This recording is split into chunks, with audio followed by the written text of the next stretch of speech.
the homie and Mike Carpenter. Is that right?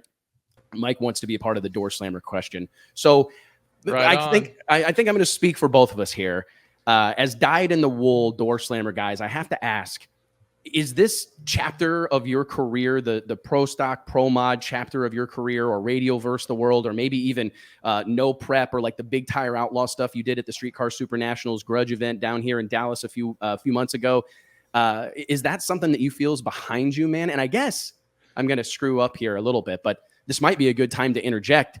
I got to be honest, man. I heard a little rumor that you were going to drive for Richie Stevens this weekend in Pro Stock, but the NHRA put the kibosh on that deal and didn't let it happen. So I guess maybe I answered my own question, or maybe you can elaborate. Perfect segue there. I would say that the door car stuff at this point, for the most part, is probably behind me. I do absolutely love this Top Fuel stuff more than anything than I ever imagined. And it is what I am pursuing. Obviously, as far as funding goes, it does require, a decent amount more. And so I'm really just putting all of my eggs in that basket.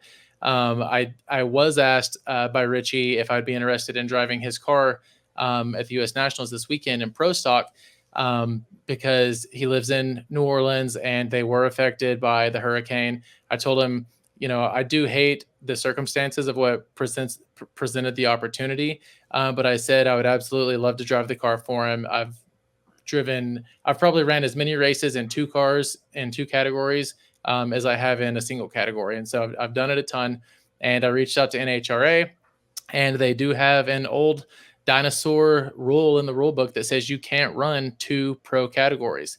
I could run Top Fuel and Pro Mod, but I can't run Top Fuel and Pro Stock. I thought that was a huge bummer.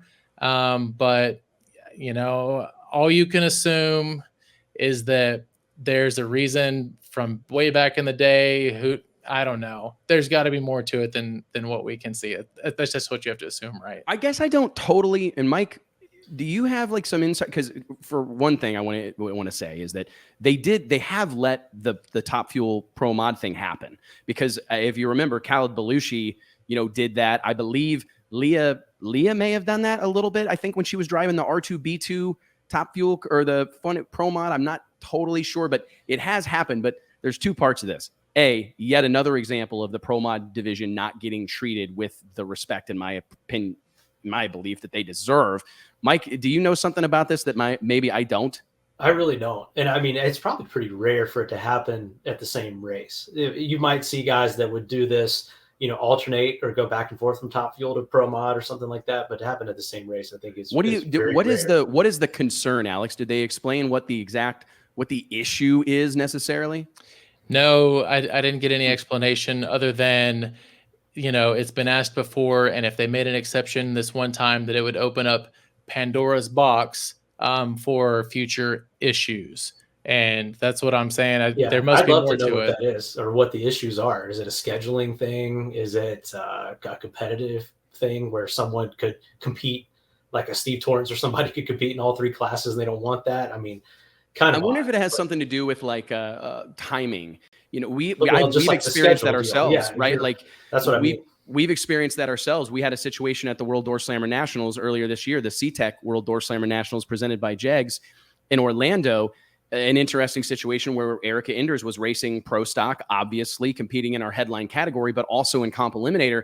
And it was I admit that it was a bit of a dance, right? Because you did find yourself in a situation where, like, okay, we got to hold things up because we need to get Erica back up here to get her ready for comp, and we can't run those cars. Or I can see how it causes a problem, but I guess my question right now, in the grand scheme of things, you've got someone like Alex Laughlin, who has a strong fan following, is really on the come up, right? Made this big move into Top Fuel, has sponsorship support, has companies like Hot Wheels following his movements and working with him frequently. It seems like it would be worth whatever is required to make this big moment possible, because it would be the talk of town.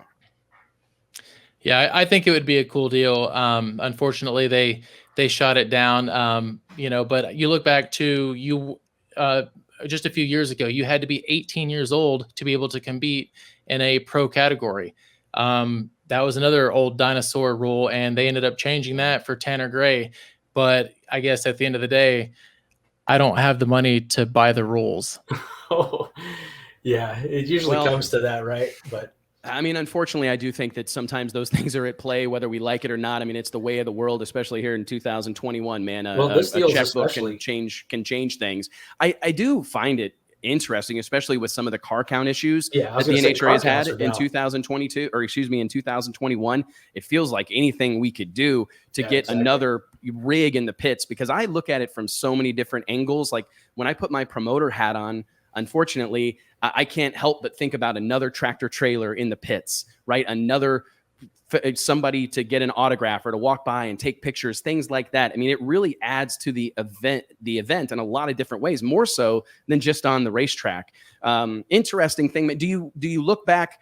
I mean, you've had some really, really, I'm sure, fond memories of Doorslammer drag racing. It's winning all these big races, being a part of all the big events down at Donald Long's Productions in South Georgia Motorsports Park. What of that world do you think that you will miss the most, Alex? Man, I will say the door cars had my heart for the longest time, and I will always love them, and never regret the time that I spent in them.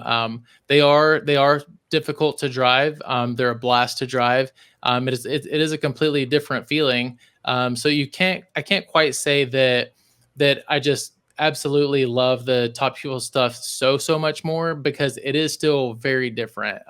If I did have the opportunity to hop back in a pro mod or something here in the future, I would be happy to. Absolutely. Kind of on the same line, we talked about Stevie earlier, and we talked about it being so rare. Really, Scotty Cannon being the prime example of Doorslammer guys going to the fuel ranks. Why do you think that is so rare that we don't see more of this crossover? So many people wanting to try something new or do it. Like in your case, we talk about your marketing partners and your sponsors. You're such a savvy marketer that you're doing it to bring more exposure to those companies. Why don't we see this happen more often? And why is it so segregated? I think there's probably a couple of reasons. One being because everybody assumes that the nitro stuff is such a bigger deal to fund. It costs twice as much, right? I will say that isn't completely the case, because I'm doing this for not a whole lot more than what it was costing to run Pro Stock and Pro Mod. But then secondly, all of the door car guys are just huge fans of door cars. Right. And when you're around all of those people, they're the ones that are always like, oh, nitro sucks, and bashing it. And so I think that some people just don't ever look at considering the switch, just because they're really just tied and anchored down. I hate to say in like a cultish way, but I don't know. I probably never would have tried it, to be honest, other than the reason that all of this came together and just happened. And Scott Palmer, the guy that kind of showed you the door in the Top Fuel, he's kind of a pro mod Top Fuel crossover guy as well. So it's very interesting to think about, really. From a business standpoint.